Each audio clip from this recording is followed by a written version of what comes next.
क्षुद्र शब्द से आया है, जिसका अर्थ होता है अविवेकी, नासमझ या फिर गलत कार्यों की तरफ सहज ही बढ़ने वाला। कालांतर में यह जाति बन गई और जातिगत अत्याचार भी बहुत हुए हैं, विभेद भी बहुत हुए हैं, इस बात में भी कोई शक नहीं है, जिसका प्रत्येक सभ्य व्यक्ति को दुख है, अफसोस है। जो अविवेकी है, जिसकी बुद्धि छोटी है, चाहे वह किसी भी वर्ण में, किसी भी कुल में पैदा हो जाए, वह शूद्र ही है। और कोई समझदार व्यक्ति है और कोई पुण्यात्मा है, वह चाहे किसी भी वर्ण में पैदा हो जाए, वह पूजनीय होता है, वह सम्माननीय होता है। गुरु रविदास जी महाराज की तरह से वह क्षत्रियों के 21 से ज़्यादा रियासतों के गुरु हुआ करते थे। लेकिन अगर कोई बुराई समाज के अंदर आती है तो उसको दूर कैसे किया जाए, मैंने बहुत सारे प्रयास करके देखे हैं, बचपन से प्रयास किए हैं। यदि मैं उन लोगों के बारे में बात कहूँ जिन्हें दलित कहा जा रहा था या जो खुद को दलित समझ रहे थे, उनके बीच में गए, जाकर के उनसे बात की तो पीछे से आवाज़ आती थी कि देखो अब संविधान की ताकत, अब ये लोग हमसे डरने लगे हैं, अब ये लोग देख कैसे हमारे आगे पीछे घूमते हैं, अगर इनसे दूर रहें तो कहते हैं आज भी हमारा तिरस्कार हो रहा है। तो भाई फिर आपको मुख्य धारा में कैसे लेकर आया जाएगा, या फिर हम क्या करें? पहली तो बात यह है, मैं आपको पुनः बता दूं कि मैं गुर्जर परिवार से हूं, बार बार बताता हूं, मैं ब्राह्मण नहीं हूं। और आप एक सांस में SC ST OBC जो बोल देते हैं, मैं उसी OBC समाज से आता हूं। लेकिन मैं चाहता हूं कि सभी लोग प्रेम से रहें और देश आगे बढ़े। लेकिन कैसे किया जाए? फिर आप लोग सुझाते हैं, बार बार कहते हैं कि इस समस्या का एक ही समाधान है कि ब्राह्मण अपनी बेटियों की शादी दलितों के साथ में, शूद्रों के साथ में करना शुरू कर दें, रोटी बेटी का संबंध हो। झट से कह दिया बस आपने। पहली तो बात यह है कि विवाह कब करें, किससे करें, और अंतरजातीय विवाह करें या न करें, स्वजाति में विवाह के क्या लाभ है, अंतरजाति विवाह के क्या लाभ है, इन सारी की सारी चीज़ों के बारे में मैंने अलग से वीडियो बनाई है, डिस्क्रिप्शन में लिंक दे दूंगा, आप उसे देख सकते हैं। लेकिन मैं एक सवाल पूछना चाहता हूं, क्या यह आप इस तरह से बात नहीं कर रहे कि भाई हमारा समझौता हो जाएगा पर आप वह चीज हमें दे दें? बेटियां कोई चीज है क्या, कोई वस्तु है क्या? बेटियां बेटों से बढ़कर होती हैं। जो भावनाएं बेटियों की माँ बाप के प्रति होती हैं, शायद बेटों की भी नहीं होती।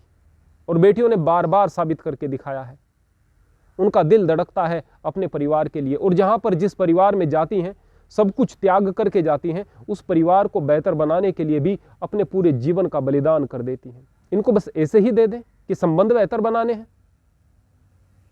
समाज बेहतर बनाना है, उसके लिए बलि चढ़ाएं इनकी। बोले कि बलि कैसे चढ़ाई जाएगी?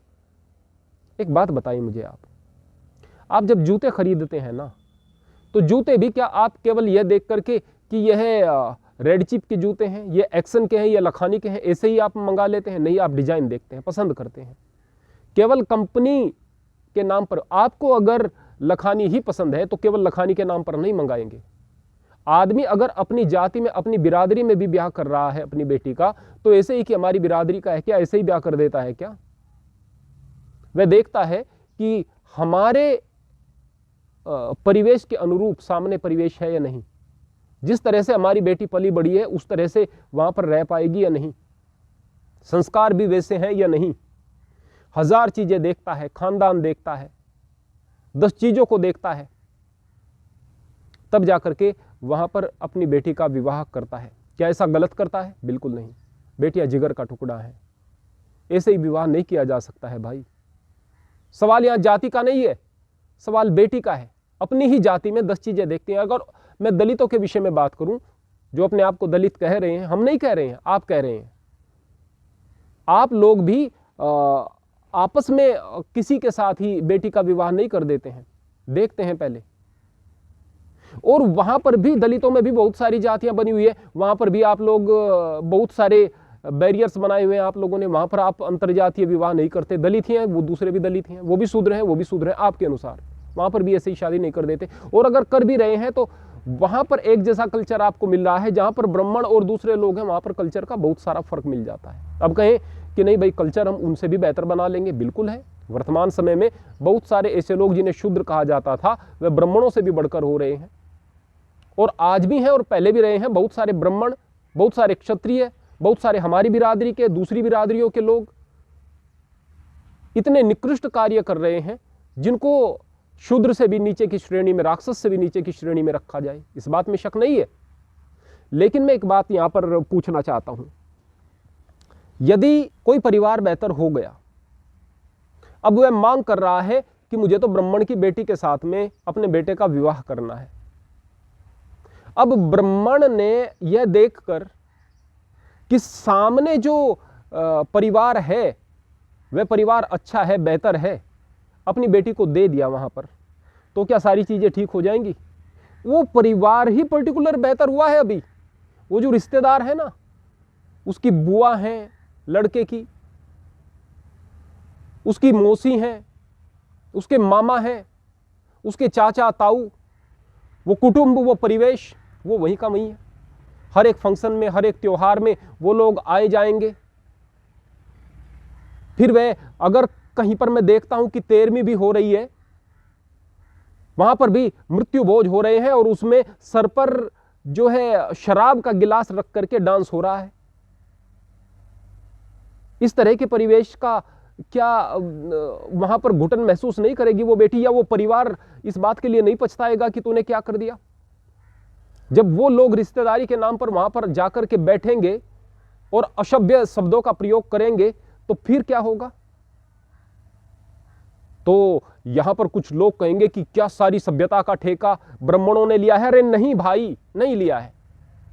मैंने पहले ही कहा कि बहुत सारे नीच लोग भी हैं, लेकिन मैं कह रहा हूं कि अगर ऐसी परिस्थिति हो तो फिर क्या हो, जो कि ज्यादातर देखने को मिलती है। अपने गिरेबान में झांक करके देखो, उसके बाद पता चलेगा। जब आप एक परिवेश का निर्माण कर लोगे ना, जब आप बेहतर समाज का निर्माण कर लोगे ना, उसके पश्चात तो सारी चीजें अपने आप बेहतर हो जाएंगी। सफलता अपने आप में एक बिरादरी है, कामयाबी अपने आप में एक जाति हो जाती है। जब एक दलित नेता हो जाता है कोई बड़ा, हमने देखा है मायावती के पैरों में ठाकुरों को, बड़े बड़े गुजरों को, बड़े बड़े ब्राह्मणों को नाक रगड़ते हुए उसके दरबार में हमने देखा है, टिकट के लिए नाक रगड़ते हुए, चापलूसी करते हुए हमने देखा है। इक्का दुक्का कहीं पर आप कोई उदाहरण दे, वो बात भूल जाइएगा कि वहां पर दलित नेता का अपमान हो गया है, भूल जाइएगा। क्यों? क्योंकि उसके विरोध में हमने 10 चीजें देखी हैं, 10 चीजें देखी हैं। जब कोई डीएम बन जाता है ना, कोई दलित है डीएम बन गया तो वो डीएम है, हालत खराब होती है पूरे के पूरे प्रशासन की। जब बड़ा अधिकारी कोई इस तरह का आईएएस लेवल का जाता है, कामयाबी अपने आप में एक बिरादरी होती है, एक जाति होती है। मेहनत करो भाई, आगे बढ़ो भाई, फिर इस बात को कहने की जरूरत नहीं पड़ेगी।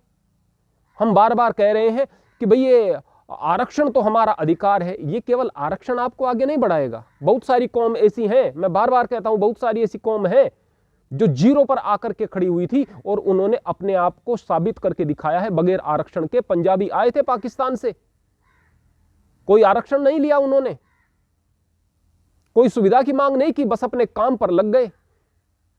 न घर था, न परिवार था, कुटुंब बिछड़ चुका था, न संसाधन थे, और आज मार्केट पर कब्जा किए हुए बैठे हैं। मेहनत की है, आगे बढ़े हैं। अब यहां पर कुछ बुद्धिजीवी कहेंगे कि उनके पास में एक कला थी, और वो जो कला थी, व्यापार की कला, वह जो कला थी उनके खून में आई है। अरे खून, इस चीज को तो आप मानते ही नहीं है, इस चीज को तो आप मानते ही नहीं है।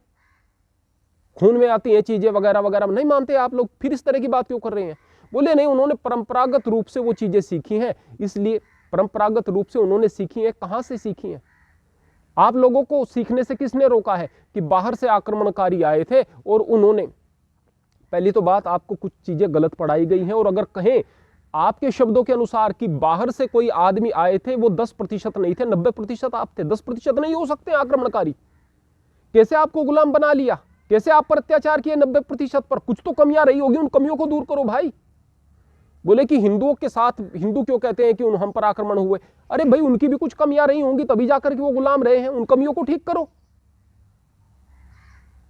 अपने दोषों को जब हम ठीक करेंगे तो बेहतर समाज का निर्माण होगा। ऐसा नहीं कि कोई गले लगाने चले तो देखो हमसे डरते हुए या गले लगा रहे हैं, और कोई दूर बैठे तो देखो हमारा तिरस्कार कर रहे हैं। हर चीज में नकारात्मक सोचने वाला व्यक्ति ही शूद्र होता है, छोटी बुद्धि का होता है। इसलिए बुद्धि को जब तक बड़ा नहीं बनाओगे, जब तक समझ को विकसित नहीं करोगे, तब तक कुछ नहीं हो सकेगा। हर बात में कह देना कि ब्राह्मण अपनी बेटियां दे दे। बेटियों को कोई आपने हलवा समझा है, कोई खामखा की वस्तु समझ लिया है? बेटी हमारे लिए पूजनीय है, बेटी देवियां हैं। इस तरह की बात करने से पहले 10 बार सोचना चाहिए। और केवल बेटियों का संबंध ही नहीं है कि उन्हीं से ही आप लोगों का विकास होगा। वास्तव में ये रोटी बेटी के संबंध ही अपने आप शुरू हो जाते हैं। एक छोटे से उदाहरण के साथ में मैं यहां पर अपनी आज की बात को समाप्त करूंगा। एक स्थान पर हमने देखा है, एक लड़की को प्रेम हो गया किसी दलित युवक से, बहुत अच्छा युवक था, अब पढ़ा लिखा भी था। उसने अपने माँ बाप से कहा कि मुझे उस युवक से प्रेम है, उनके साथ विवाह करना चाहती हूं। माँ बाप ने सख्त मना कर दिया। ब्राह्मण तो नहीं थे पर सवर्ण थे। माँ बाप ने मना कर दिया। बेटी बड़ी रोने लगी, बड़ी उदास रहने लगी, क्योंकि माँ बाप से मोहब्बत करती थी, माँ बाप से प्रेम करती थी, उनका तिरस्कार नहीं कर सकती थी, उनको छोड़कर नहीं जा सकती थी। बेटी की ऐसी हालत देखकर माँ बाप राजी हो गए, चलो बेटी आप विवाह कर लो। उस बेटी ने विवाह कर लिया। वहां जाकर के देखती है कि केवल लड़के ही ने ही अपने स्तर को ठीक बनाया है, माँ भी वैसी की वैसी ही है, बाप भी वैसा का वैसा ही है, परिवार भी वैसा का वैसा ही है, ननद भी वैसी की वैसी ही है। अब वहां पर जो गंदगी देखने को मिली, खाने में, पीने में, रहने में, बोलचाल में, लड़ाई में, झगड़े में, और लड़ाई झगड़े भी इस तरह के नहीं कि केवल शब्दों से बात रहे, छोटी सी बात पर चुटिया पकड़ लेना, हाथापाई हो जाना, इस तरह की चीजें जब रोज रोज होने लगी, तंग आ गई वो बेटी। अपने घर वालों से भी न कहे कि उन्हें बुरा लगेगा, बस जैसे कैसे वैसे सहती रही। उस माहौल में उसका दम घुटने लगा। अब वो जो रिश्तेदार थे उसके, चाचा, ताऊ, मौसा, फूफा, सब लोग उसके घर पर जाने लगे, लड़की के उसके पीहर में जाने लगे और वहां पर जाकर उपद्रव करने लगे, उठपटांग बातें करने लगे, लोगों को बताने लगे कि हमारा जो रिश्ता है इतने बड़े घर में हुआ है। उस माँ बाप को बड़ी बेइज्जती का सामना करना पड़ता था। लड़की से यह देखा नहीं गया और उसने फांसी लगा ली, पंखे से लटक करके फांसी लगा ली। बेटी चली गई। क्या दोष था उस बेटी का? नहीं, मैं दोष नहीं कहूंगा, अच्छे लड़के का उसने चुनाव किया था। क्या दोष था उनके माँ बाप का? नहीं, उनका भी दोष नहीं था। बेटी की हालत देखते हुए उन्होंने समझौता कर लिया। लेकिन इस बात को समझना पड़ेगा कि यह चूक कहां पर रहती है। झट से इस बात को कह देना कि बेटी दे दे, यह बात आपके क्षुद्र बुद्धि के होने को ही बताती है। सोच बड़ी हो तो इससे बाहर निकलें। सोच बड़ी हो तो फिर अपने आप को बेहतर बनाने की तरफ चलें।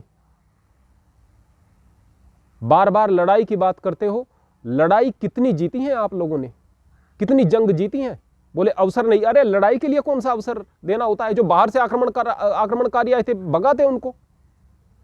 वीरता की तो बड़ी बात करते हो, हमारे यहां ऐसे ऐसे वीर हुए हैं। कमियां रही हैं, उन कमियों को देखो और चीजों को स्वीकार करो। जो गले लगाने के लिए आपको आगे बढ़ने के लिए तैयार है, उनका तिरस्कार मत करो। चीजों को बेहतर तरीके से समझने का प्रयास करो, वरना यह शूद्र बुद्धि आप लोगों का विनाश कर देगी। शूद्र कोई जाति नहीं है, यह वर्ण है। और ऐसा इतिहास में हुआ है कि शूद्र से सवर्ण लोग हुए हैं, सवर्ण ही नहीं पूजनीय हुए हैं। और वर्तमान समय में भी बहुत सारे उदाहरण ऐसे हैं। हरिओम, हरे कृष्ण।